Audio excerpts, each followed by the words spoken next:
ایسی آوازیں سنائی دیتی ہیں جو حقیقت سے زیادہ سچی محسوس ہوتی ہیں، آوازیں جو سرگوشی کرتی ہیں کہ اس کے اپنے سب سے قریبی دوست ہی اس کے خلاف کوئی بہت گہری سازش کر رہے ہیں۔ واقعی یہ سننے میں ہی بہت خوفناک لگتا ہے۔ بالکل، یہ کوئی سسپینس ناول یا ہارر کہانی نہیں ہے، بلکہ یہ اس شخص کی روزمرہ کی حقیقت ہے جو پیرانویا یا اسکیزوفرینیا جیسے ذہنی مسائل کا شکار ہوتا ہے۔ اس کے لیے وہ آوازیں ویسے ہی حقیقت ہے جیسے ہمارے لیے سورج کی روشنی۔ ایک ایسی کیفیت جسے سائیکالوجی میں لیونگ ڈال یا چلتی پھرتی گڑیا سے تشبیہ دی جاتی ہے۔ اچھا، لیونگ ڈال، یہ کیا ہوتا ہے؟ میں ایک انسان اچانک اپنی بنیادی پہچان اور اپنی پوری زندگی کی یادیں بھول جاتا ہے، اور اس کے پاس اپنے ماضی کا کوئی نام و نشان نہیں ہوتا۔ پہچان کا اس طرح ٹوٹنا اس بات کا ثبوت ہے کہ ہماری ذات کا تصور کتنا نازک ہو سکتا ہے۔ ایک تیسرا حیرت انگیز واقعہ اسپین کے بادشاہ کا ڈیلیوژن کہا جاتا ہے۔ یہ تب ہوتا ہے جب دنیا کی حقیقت اور تکلیف کا بوجھ اتنا زیادہ بڑھ جائے کہ ایک انسان کا ذہن بچنے کے لیے حقیقت سے اپنا رابطہ مکمل طور پر توڑ دیتا ہے۔ یہ صرف بیماریوں کی کہانی نہیں ہے، یہ انسان کے خود کو پہچاننے کی سب سے بڑی داستان ہے۔ یہاں سے یہ سفر واقعی ایک نیا موڑ لیتا ہے، کیونکہ ذہن کی خرابیوں کو سمجھنے سے پہلے سب سے بنیادی مسئلہ تو یہ تھا کہ آخر یہ ذہن یا مائنڈ خود ہے کیا چیز؟ صحیح سوال ہے۔ قدیم یونانی فلسفیوں نے اس مدعے پر صدیوں پہلے ہی ایک زبردست بحث آغاز کر دی تھی۔ ایک طرف افلاطون یعنی پلیٹو تھا، اس کا یہ ماننا تھا کہ انسان پیدائشی طور پر علم اور خیالات لے کر دنیا میں آتا ہے، یعنی ان کے مطابق ہماری فطرت، جسے ہم نیچر کہتے ہیں، وہ پہلے سے ہمارے اندر فیڈ ہوتی ہے۔ بالکل۔ اس کے بالکل برعکس اسی کے شاگرد ارسطو کا نظریہ مکمل طور پر مختلف تھا۔ ارسطو کے مطابق جب ایک انسان پیدا ہوتا ہے تو اس کا ذہن ایک کوری تختی یا بلینک سلیٹ کی طرح بالکل صاف ہوتا ہے۔ ہم زندگی میں جو کچھ بھی بنتے ہیں وہ سب ہماری پرورش اور تجربات کا نتیجہ ہوتا ہے، جسے آج ہم نرچر کہتے ہیں، ہے نا؟ ہاں جی، یہی وہ نیچر ورسز نرچر کی بحث تھی جس نے صدیوں تک لوگوں کو الجھائے رکھا۔ پھر 17ویں صدی آتی ہے جب ڈیکارٹ نام کے ایک فرانسیسی فلسفی نے ایک نیا نظریہ پیش کیا جسے ڈیولزم کہا گیا۔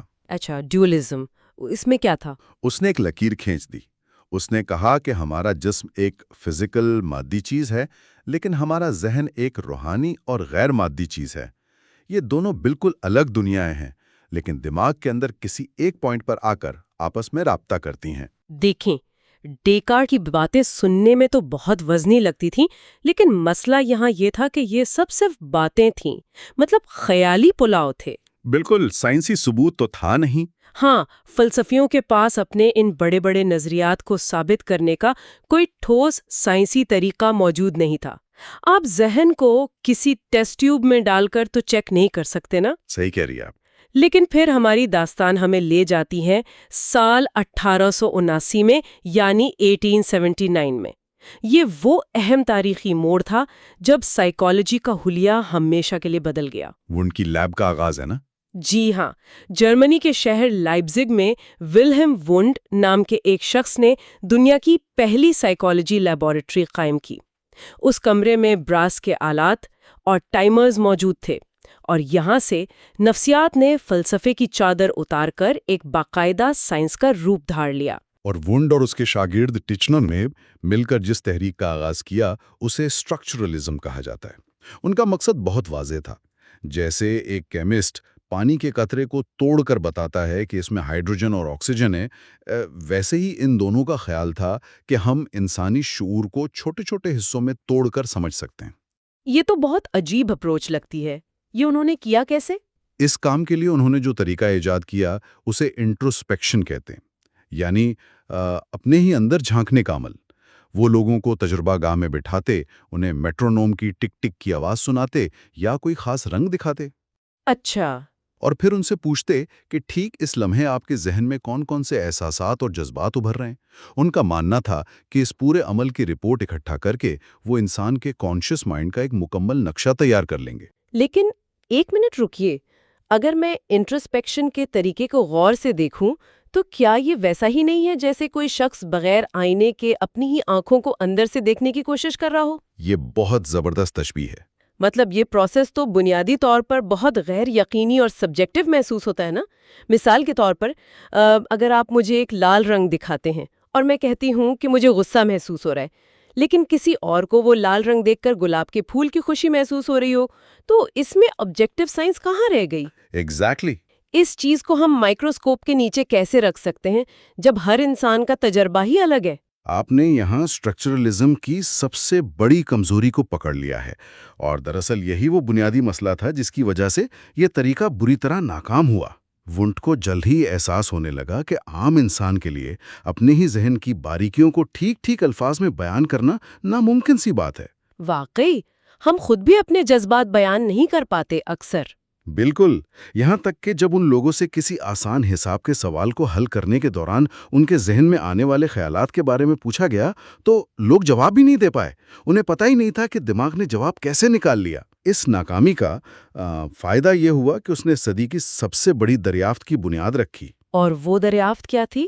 یہ احساس کہ ہمارے شعور کا ایک بہت بڑا بلکہ اصل حصہ ہماری اپنی نظروں سے مکمل طور پر پوشیدہ ہے۔ ٹھیک، اسی مقام پر ہم دیکھتے ہیں کہ نفسیات کے مختلف سکولز کے درمیان ایک زبردست اور میں کہوں گی ایک انتہائی ڈرامائی تصادم کا آغاز ہوتا ہے۔ جب انٹرسپیکشن فیل ہو گیا تب سگمنڈ فرائڈ پوری شان و شوکت کے ساتھ میدان میں آئے اور انہوں نے سائیکو انالیسس کی تھیوری پیش کی۔ فرائڈ کی انٹری میں سب بدل دیا تھا۔ فرائڈ کا نظریہ اسٹرکچرلزم سے زمین آسمان کا فرق رکھتا تھا۔ ان کے مطابق انسانی ذہن کسی کلیئر کرسٹل گلاس کی طرح نہیں ہے جسے آپ آسانی سے دیکھ سکیں، بلکہ یہ ایک انتہائی تاریک اور گہرے سمندر کی طرح ہے۔ ان کی وہ آئس برگ والی مثال نا؟ جی بالکل، انہوں نے ایک کمال کی تصویر کشی کی برف کے تودے کی مثال دے کر کہ جو شعور ہمیں محسوس ہوتا ہے وہ تو صرف پانی کی سطح پر تیرتی ہوئی برف کی چھوٹی ہے، مشکل سے 10%، جبکہ اصل ذہن، اصل طاقت ہمارا لاشعور یا انکانشس ہے جو اس تاریک پانی کے بہت نیچے چھپا ہوا ہے۔ یہ سبق تو آج بھی پڑھایا جاتا ہے۔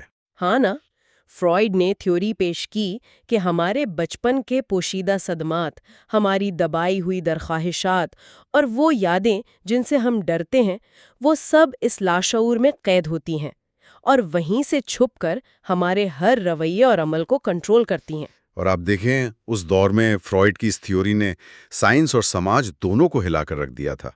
لوگوں کو یہ سوچ کر ہی ڈر لگنے لگا تھا کہ وہ خود اپنے اعمال کے مالک نہیں ہیں، بلکہ ان کا ماضی انہیں ڈرائیو کر رہا ہے۔ یہ واقعی ڈراؤنا خیال ہے۔ لیکن فرائڈ کی تھیوری میں ایک بہت بڑا جھول تھا۔ ان کے نظریات انتہائی دلچسپ تھے، کہانیوں کی طرح تھے، لیکن انہیں لیبورٹری میں ٹھوس تجربات کے ذریعے ثابت نہیں کیا جا سکتا تھا۔ اندھیرے لاشعور کو کوئی کیسے ناپے؟ صحیح بات ہے، کوئی آلہ تو تھا نہیں اس وقت۔ ایگزیکٹلی۔ اسی غیر سائنسی اپروچ کے خلاف بغاوت کے طور پر ایک بالکل نیا سلسلہ شروع ہوا جسے ہم بیہیویئرزم کہتے ہیں۔ جان بی واٹسن اور بی ایف سکنر جیسے خطرناک سائنسدانوں نے فرائڈ کے اس تاریک لاشعور والے مدعے کو سرے سے کچرے کے ڈبے میں ڈال دیا۔ اچھا، سرے سے ہی ریجیکٹ کر دیا؟ ہاں بالکل۔ انہوں نے اعلان کیا کہ ذہن اندر سے کیا ہے، یہ ایک بلیک باکس کی طرح ہے۔ جب ہم اس بلیک باکس کے اندر جھانک ہی نہیں سکتے تو اس کی فرضی کہانیوں پر بحث کیوں کریں؟ ان کا فوکس صرف اس چیز پر تھا جسے آنکھ سے دیکھا جا سکے اور ناپا جا سکے، اور وہ تھا انسان کا ظاہری رویہ، یعنی اس کا بیہیویئر۔ ان کے ہاں اصل چیز یہ تھی کہ ذہن کچھ نہیں کرتا، صرف ماحول اثر ڈالتا ہے نا؟ اور اس رویے اور ماحول کے اثر کو ثابت کرنے کے لیے واٹسن نے جو تجربہ کیا وہ تو آج کل کی دنیا میں بہت ہی متنازع اور شاید غیر اخلاقی تصور ہوگا۔ میں لٹل ایلبرٹ کے مشہور تجربے کی بات کر رہی ہوں۔ او ہاں، لٹل ایلبرٹ، وہ بہت تکلیف دہ تجربہ تھا۔ واقعی، انہوں نے دراصل ایک 8 مہینے کے چھوٹے سے بچے کو جس کا نام ایلبرٹ تھا تجربہ گاہ میں لایا اور اسے ایک بالکل سفید پیارے سے چوہے کے ساتھ کھیلنے دیا۔ بچہ چوہے سے بالکل نہیں ڈرتا تھا، لیکن یہاں سے کھیل شروع ہوا۔ جب بھی ایلبرٹ اس چوہے کو ہاتھ لگانے لگتا، واٹسن اور ان کی ٹیم بچے کے ٹھیک پیچھے اس کی نظر سے بچ کر ایک بھاری لوہے کی سلاخ پر زور سے ہتھوڑا مارتے۔ یہ سن کے ہی ڈر لگتا ہے، ایک 8 مہینے کا بچہ۔ ہاں، اور اس اچانک اور خوفناک آواز سے بچہ بری طرح ڈر جاتا اور رونے لگتا۔ انہوں نے یہ عمل کئی بار دہرایا۔ چوہے کو چھونا اور پھر پیچھے سے خوفناک آواز۔ نتیجہ کیا نکلا؟ کچھ ہی دنوں بعد البرٹ اس سفید چوہے کو بس دیکھتے ہی دہشت زدہ ہو کر رونے لگتا، بغیر کسی آواز کے بجائے جانے کے، بلکہ وہ کسی بھی سفید رودار چیز سے ڈرنے لگا تھا۔ واٹسن نے اس کے ذہن میں خوف کو کنڈیشن کر دیا تھا، پروگرام کر دیا تھا۔ اس سننے میں جتنا غیر اخلاقی لگتا ہے، اس وقت کی سائنس کے لیے اتنا ہی بڑا بریک تھرو تھا۔ اس تجربے نے بغیر کسی شک کے یہ دکھا دیا کہ ہمارے جذبات، یہاں تک کہ ہمارا خوف، پیدائشی نہیں ہوتا، بلکہ ہمارا ماحول اسے ہمارے اندر فیڈ کرتا ہے۔ صحیح۔ اس کام کو اسکنر نے مزید آگے بڑھایا۔ اس نے کبوتروں اور چوہوں کو کھانوں میں بند کر کے انہیں انعام اور سزا کے ذریعے نئے کام سکھائے۔ اسکنر نے تو یہاں تک کہہ دیا تھا کہ مجھے کوئی بھی عام سا بچہ دے دو، میں اسے اپنی مرضی کے ماحول میں پال کر ڈاکٹر، وکیل یا چور اور مجرم بھی بنا سکتا ہوں۔ باپ رے، یہ تو بہت بڑا دعویٰ تھا۔ بالکل۔ بیہیویئرزم کا بنیادی پیغام یہ تھا کہ ہماری کوئی اپنی فطرت نہیں ہوتی، ہم ویسے ہی بن جاتے ہیں جیسا ہمارا ماحول ہماری پروگرامنگ کرتا ہے۔ اگر میں بیہیویئرزم کی اس ساری تھیوری کو تھوڑا آسان الفاظ میں سمجھوں تو کیا یہ لوگ انسان کو ایک بایولوجیکل وینڈنگ مشین کی طرح نہیں دیکھ رہے تھے؟ Vending machine? کیسے؟ میرا مطلب ہے ایک ایسی مشین جس میں آپ نے ایک طرف سے کوئی سکہ ڈالا، جسے یہ لوگ سٹیمیولس کہتے ہیں، اور دوسری طرف سے مشین نے آپ کو آپ کی پسند کی کولڈ ڈرنک نکال کر دے دی، یعنی وہ رسپانس جو آپ چاہتے تھے۔ یہ سوچ تو انسان ہونے کے احساس اور ہمارے خوابوں کو بالکل ہی مٹی میں ملا دیتی ہے نا۔ یہ بات تو ہے۔ اگر میری ہر موومنٹ، میرا ہر بولنا صرف پچھلی سزا یا انعام کا نتیجہ ہے، تو پھر ایک انسان کی اپنی آزاد مرضی یا فری ول کہاں گئی؟ ایک مشین تو خود سے سوچ کر مونالیسا پینٹ نہیں کرتی۔ آپ کی یہ بے چینی بالکل وہی بے چینی ہے جس نے 1950 کی دہائی میں ایک بالکل نئی اور امید سے بھری تحریک کو جنم دیا، جسے ہیومنزم یا انسان دوستی کی نفسیات کہا جاتا ہے۔ اچھا، ہیومنزم، اس میں کس نے کام کیا؟ کارل راجرز اور ایبراہم میزیو جیسے عظیم ماہرین نے بیہیویئرزم کی اس مشینی اور بے رحم سوچ کے خلاف، اور ساتھ ہی فرائڈ کی اس اندھیری سوچ کے خلاف جھنڈا اٹھا لیا۔ انہوں نے کہا کہ نہیں، انسان کوئی وینڈنگ مشین نہیں ہے جس میں سکہ ڈالنے سے ایکشن نکلتا ہو۔ شکر ہے کسی نے تو انسان کو انسان سمجھا۔ بالکل، نہ ہی انسان اپنے ماضی کے صدمات کا کوئی بے بس قیدی ہے۔ ہیومنزم نے ساری توجہ اس بات پر مرکوز کی کہ ہر انسان کے اندر پیدائشی طور پر خود کو بہتر بنانے کی، اپنی تخلیقی صلاحیتوں کو باہر نکالنے کی ایک آگ ہوتی ہے، جسے انہوں نے سیلف ایکچولائزیشن کا نام دیا۔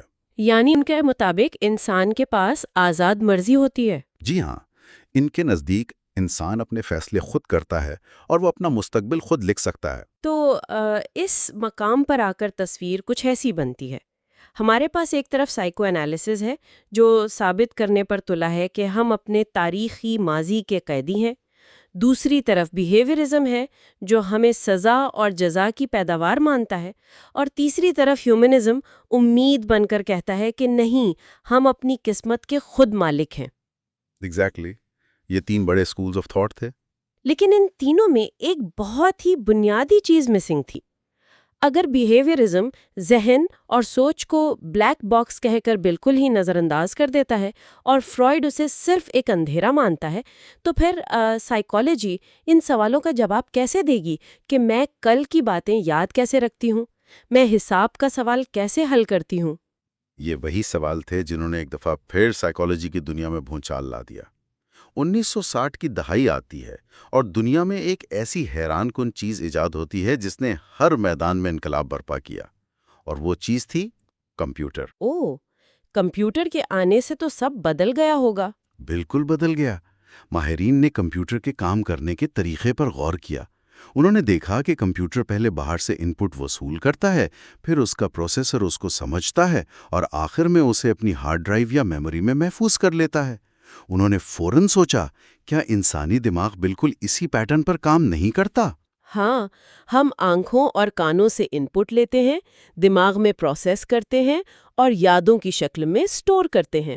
یہ تو بالکل کمپیوٹر جیسا ہے۔ اور اسی چھوٹی سی تشبیہ نے اس چیز کو جنم دیا جسے ہم کوگنیٹو ریولوشن کہتے ہیں۔ اب دماغ بلیک باکس نہیں رہا تھا، اب وہ ایک بایولوجیکل کمپیوٹر بن گیا تھا۔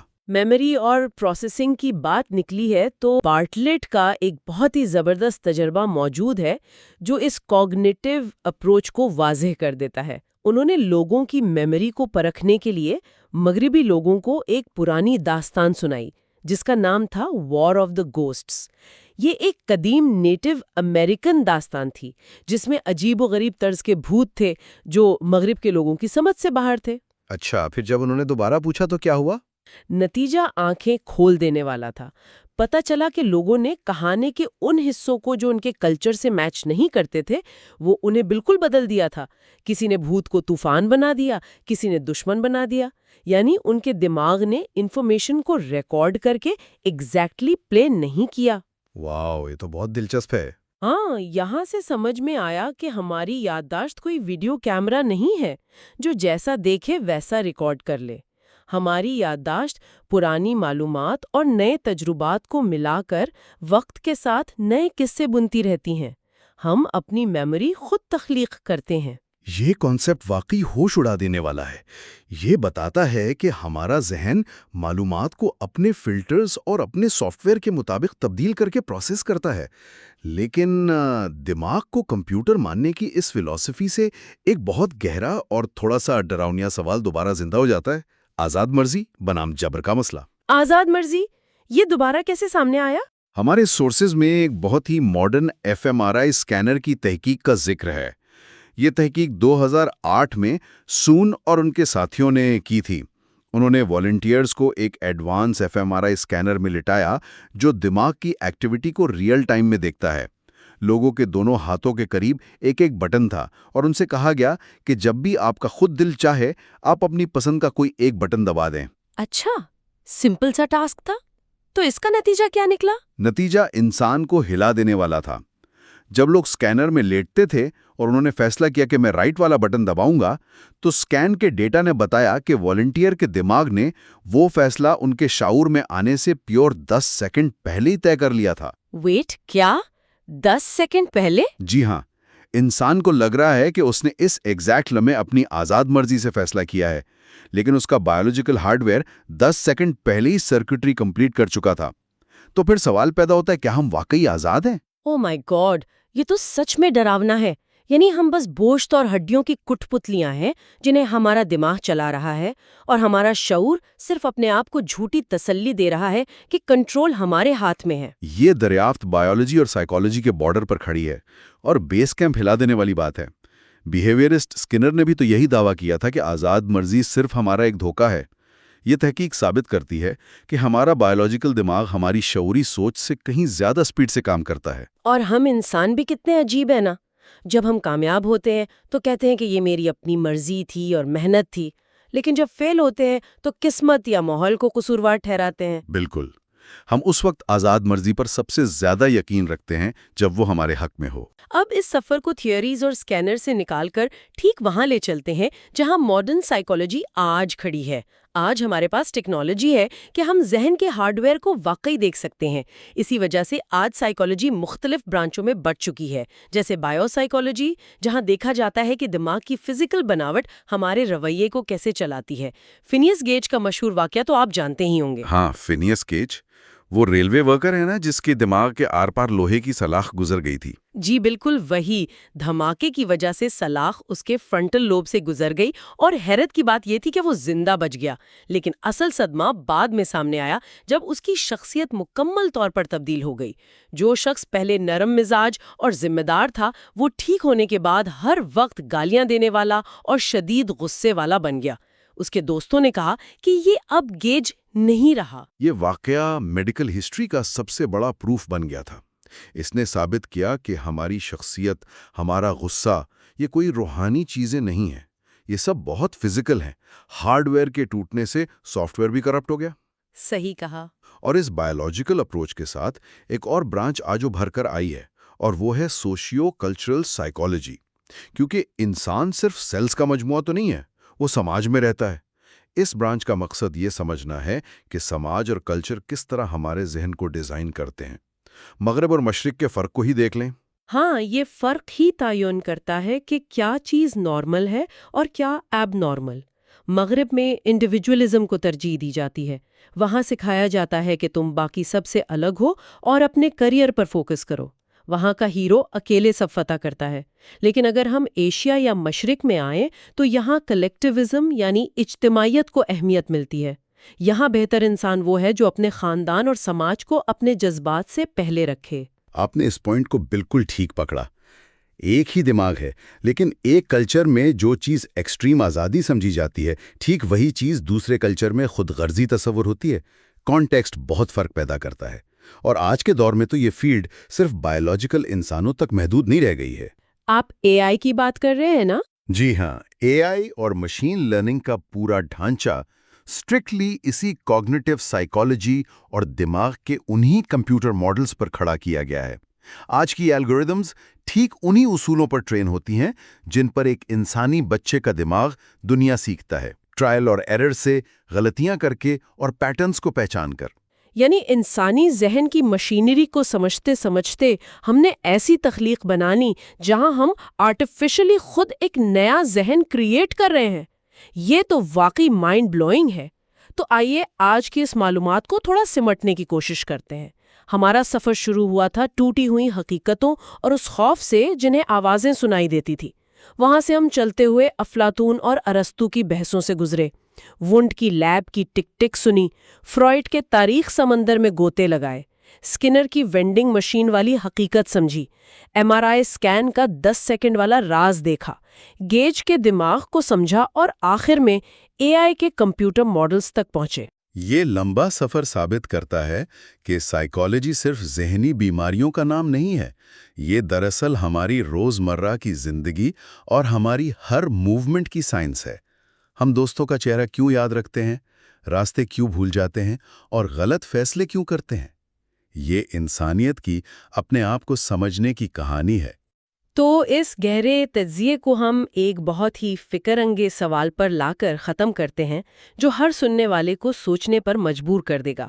اگر ہمارے پیچیدہ ذہن کو ہارڈ ویئر اور سافٹ ویئر کی طرح پرکھا جا سکتا ہے اور ایف ایم آر آئی اسکینرز ہمارے فیصلوں کو شعور میں آنے سے 10 سیکنڈ پہلے ہی دیکھ سکتے ہیں، تو پھر آخر وہ میں کون ہے جو سمجھتا ہے کہ وہ سارے فیصلے خود کر رہا ہے؟ کیا ہمارا یہ شعور واقعی ڈرائیونگ سیٹ پر بیٹھ کر گاڑی چلا رہا ہے، یا وہ محض پچھلی سیٹ پر بیٹھا ہوا ایک بے بس مسافر ہے جو صرف اس غلط فہمی میں جی رہا ہے کہ اسٹیئرنگ وہیل اسی کے ہاتھ میں ہے؟ اگر ہم صرف ایک بایولوجیکل مشین ہیں تو شاید ہماری اپنی بنائی ہوئی یہ روزمرہ کی حقیقت ہی ہیومن ہسٹری کا سب سے بڑا ڈیلوژن ہے.